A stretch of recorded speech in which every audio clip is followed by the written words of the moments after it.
If I do run and get elected, the first thing that I would do is issue an ultimatum.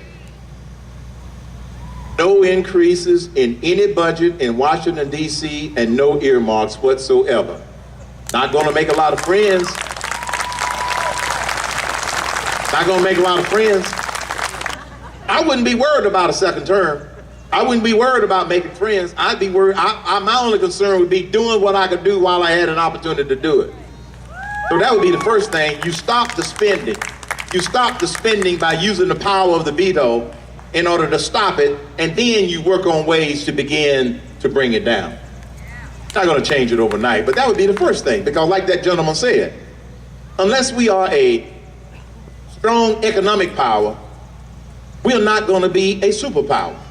The second thing that I would do is make sure that we stimulate this economy with direct stimulus. Direct means we leave the money in the worker's pocket. We leave the money in the business rather than running it through that filter in Washington, D.C. called government bureaucracy. They could have, you know that it started out $719 billion was the stimulus package, and then it grew to $826 billion. If they had suspended payroll tax for 12 months, it would have cost approximately what that stimulus bill cost. Let me tell you how that would have worked. Every worker in America would have gotten a 7.65% raise of their own money. And every employer would have had their payroll costs go down by 7.65%, because that's what is sucked out of our paychecks in order to pay for it. I would suspend taxes on repatriated profits. Do you know why companies leave profits overseas? Because they get taxed over there, and when they come back over here, the crooks want to tax them again. Yeah, I support the fair tax. I would go for the fair tax. Yeah. So we might not be able to get that right away. We may not be able to get that right away. So second thing, we have to fix our economy. Fix our economy. Third thing that I would do, this would be my third priority. So the first priority is to stop spending. The second priority is to fix our economy. And that's only a few things. You know, suspend taxes on capital gains. The people who are taking risks and invested in business to create jobs, stop demonizing them. Stop, demagoguing them. Stop making it hard for people to make a decision to create jobs. We all know, some of us know, that most of the jobs are created by smaller businesses anyway. But yet, the administration in Washington, D.C., they want to put more burdens on the job creators rather than reducing those burdens. Then my third priority would focus on doing what's right for our military, our men and women in uniform, as well as our veterans. We are not fulfilling our obligations to the people who have fought. Some of their family members have died for this country. Because see, if you stop the spending and you say no earmarks, guess what? We'll have enough money by saving it on those bridges to nowhere to be able to do what's right for our military and to do what's right for our disabled veterans. Because I also believe that, like the gentleman said, you're not a strong economic superpower. You're not a superpower unless you're a strong economic superpower.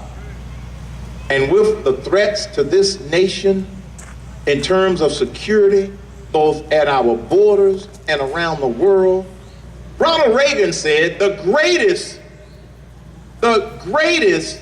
defense is an awesome offense. So we rebuild our military rather than stripping it down, then it'll reduce some of these threats from some of these pipsqueak potentates around the world who have lost respect for the United States of America. And the fourth thing that I would do, if y'all really went crazy, I would always do what's right for the people and not for the party, not for the politics. Because you see, I don't have to be a crooked politician to live comfortably the rest of my life. So I don't have to be crooked. I don't have to take favors in order to do what's right, in order to try and make sure that I'm going to live comfortably for the rest of my life. You will have never seen a person in that office in your lifetime the way I would do it, because of a whole lot of factors. It's not about us and most of our children. It's about that little baby right there. It's about our grandkids. That's why we've got to do this. It's for our grandkids, and not allowing them to grow up in a nation that won't afford them the same opportunities that we have had. And so that's what I mean by we've got to take back our government. Let me leave you with this.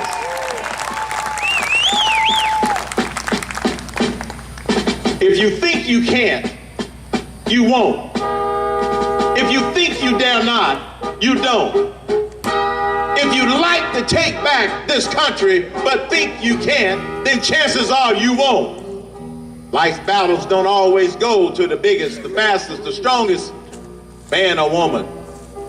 But sooner or later, the one who wins, the man and woman who believe they can. I believe we can take back our government. SecularStupidist.com, Conservative.com, RightOsophy.com.